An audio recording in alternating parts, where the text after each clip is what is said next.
నమస్తే. Welcome back to our channel. So, Pawan Kalyan కడపలో camp office పెట్టబోతున్నారు అన్న వార్తలు వస్తూ ఉన్నాయి. పవన్ కళ్యాణ్ కూడా ప్రకటించారు. ఇదే విషయం డిస్కస్ చేద్దాం. ప్రస్తుతం మనతో పాటు సీనియర్ జర్నలిస్ట్ భరద్వాజ్ గారు ఉన్నారు. నమస్తే సార్. నమస్తే. సార్, సో పవన్ కళ్యాణ్ ప్రకటించినప్పటి నుంచి వైసీపీ నేతలు చాలా కంగారు పడిపోతున్నారు. ప్రత్యేకంగా వైఎస్ వివేకాన్ని హత్య చేసిన ఇంట్లోనే క్యాంప్ ఆఫీస్ పెట్టే అవకాశం ఉంది అని చెప్పేసి అంటూ ఉన్నారు. ఇది ఎంతవరకు నిజం సార్? అయితే ఆయన కడపలో క్యాంప్ ఆఫీస్ పెడతాను అని అన్న సందర్భం గాలివీడు తహసీల్దార్ మీద దాడి జరిగిన తర్వాత ఈయన పరామర్శకు వెళ్ళాడు. ఓకే. ఈ పరామర్శకు వెళ్ళిన సందర్భంలో తోలు తీస్తాం అనే పద్ధతిలో మాట్లాడాడు ఆయన. వైసీపీని టార్గెట్ చేస్తూ కొంచెం మాస్ వార్నింగ్ అన్నారు బయట అందరూ. ఓకే. అంటే చేతులు ముడుచుకుని కూర్చోలేదు మేము, ఇవన్నీ మాట్లాడాడు ఆయన.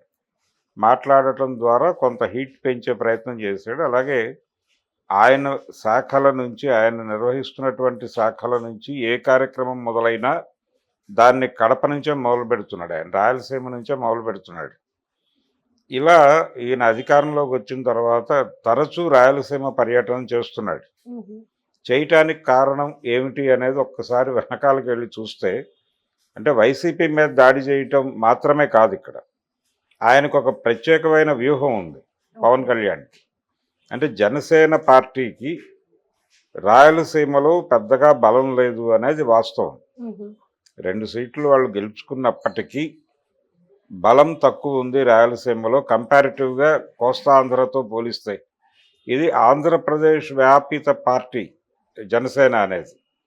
కాబట్టి రాయలసీమలో మనకు ప్రాతినిధ్యం చాలా తక్కువ ఉంది, మన కదలికలు తక్కువ ఉన్నాయి అనేది ఫీల్ అయ్యి ఆయన తరచూ కడప మీద మాట్లాడుతున్నాడు, కడప వెడుతున్నాడు. వెళ్ళటంతో పాటు తను తరచూ వెళ్ళటం వలన అక్కడ నాయకులను అట్రాక్ట్ చేసే అవకాశం ఉంటుంది అనేది కూడా ఆయన లోపల ఉన్నటువంటి అభిప్రాయం, హిడెన్ ఎజెండా.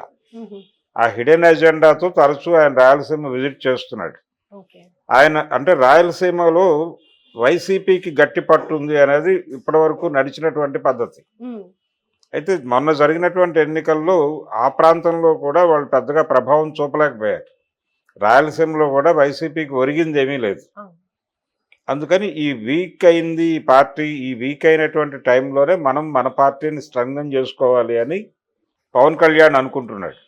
తెలుగుదేశం పార్టీకి మంచి బలం ఉంది కంపారిటివ్గా, కానీ ఇప్పుడు తను కూడా ఎమర్జ్ అవ్వాలి, జనసేన ఎమర్జ్ అవ్వాలి. జనసేన కూడా రాయలసీమలో ఒక బలమైనటువంటి పార్టీగా ఎమర్జ్ అయితేనే దానికి ఒక సమగ్ర స్వరూపం వస్తుంది. ఆ జనసేనకు సమగ్ర స్వరూపం తీసుకురావడం కోసం ఆయన కడపని టార్గెట్ చేశాడు. కడపను ఎందుకు టార్గెట్ చేశాడంటే వైసీపీ నాయకత్వంలో మేజర్ షేర్ అక్కడే ఉంది కాబట్టి అక్కడ ఆయన కాన్సన్ట్రేషన్ చేసి అక్కడ ఒక క్యాంప్ ఆఫీస్ పెట్టి తను క్యాంప్ ఆఫీస్ పెట్టడం ద్వారా ఒక వార్నింగ్ ఇవ్వాలనుకుంటున్నాడు వాళ్ళకి. అందుకని ఈ కార్యక్రమంలో భాగంగా ఆయన వివేకానంద హత్యని కూడా ప్రధానంగా మాట్లాడే ప్రయత్నం చేస్తున్నాడు. దాన్ని జనాలకి గుర్తు చేసేలాగా, ఒక సింబాలిక్గా ఉండేలాగా వాళ్ళ ఇళ్లలోనే ఎక్కడో పార్టీ ఆఫీస్ పెట్టాలి అని కూడా అనుకుంటున్నాడు. వివేకాకి సంబంధించినటువంటి ప్రాపర్టీస్లో ఎక్కడో క్యాంప్ ఆఫీస్ పెట్టాలి అనే ఆలోచన కూడా జనం అక్కడికి రాగానే అది గుర్తొస్తుంది. ఒక మాట మాట్లాడుకుంటారు, అయ్యయ్యో బాబాయిని హత్య చేసినటువంటి కొడుకు అనే మాట ఎక్కడో చోట ఎవరు మనసుల్లో మెదులుతూ ఉంటుంది అనేది కూడా ఒక ఆలోచన ఉంది ఆయనకి.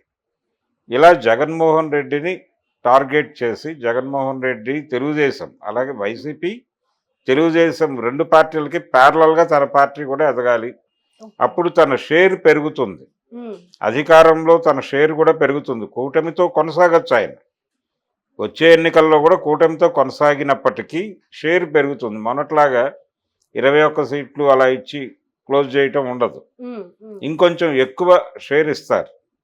అందుకని ఆంధ్రప్రదేశ్లో అన్ని జిల్లాల్లోనూ జనసేనకి బలమైనటువంటి నాయకత్వం కోసం తిరుగుతున్నాడు ఆయన. ఈ అధికారం ఏదైతే మొన్న 2024లో అధికారం వచ్చిందో, పార్టీకి 100% విజయం లభించిందో, దీన్ని ఎక్స్పాండ్ చేద్దాం అనుకుంటున్నాడు ఇప్పుడు ఆయన. ఆ ఎక్స్పాన్షన్ ప్రోగ్రాంలో భాగంగా తరచూ అక్కడ టార్గెట్ చేస్తున్నాడు. ఈ విషయం వాళ్ళకి అర్థమైంది, వైసీపీ నాయకులకు అర్థమైంది. అందుకని వాళ్ళు సీరియస్ అటాక్స్ చేస్తున్నారు ఈయన మీద.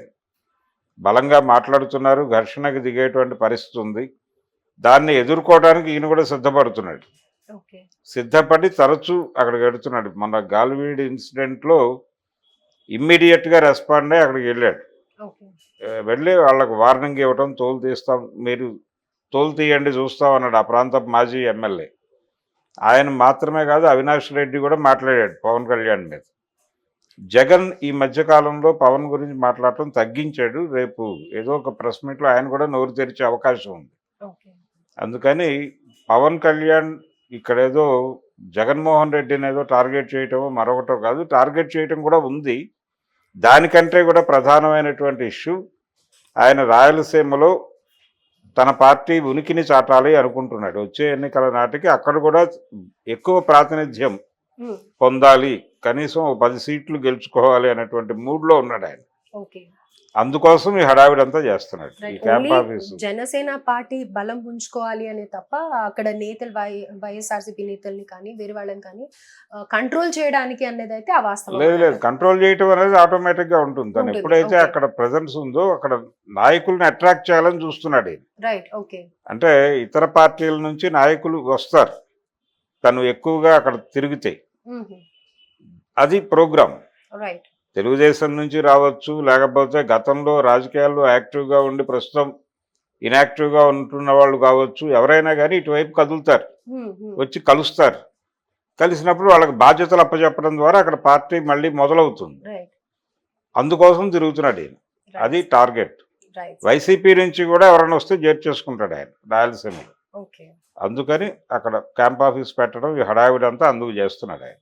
Right. Thank you sir. Thank you.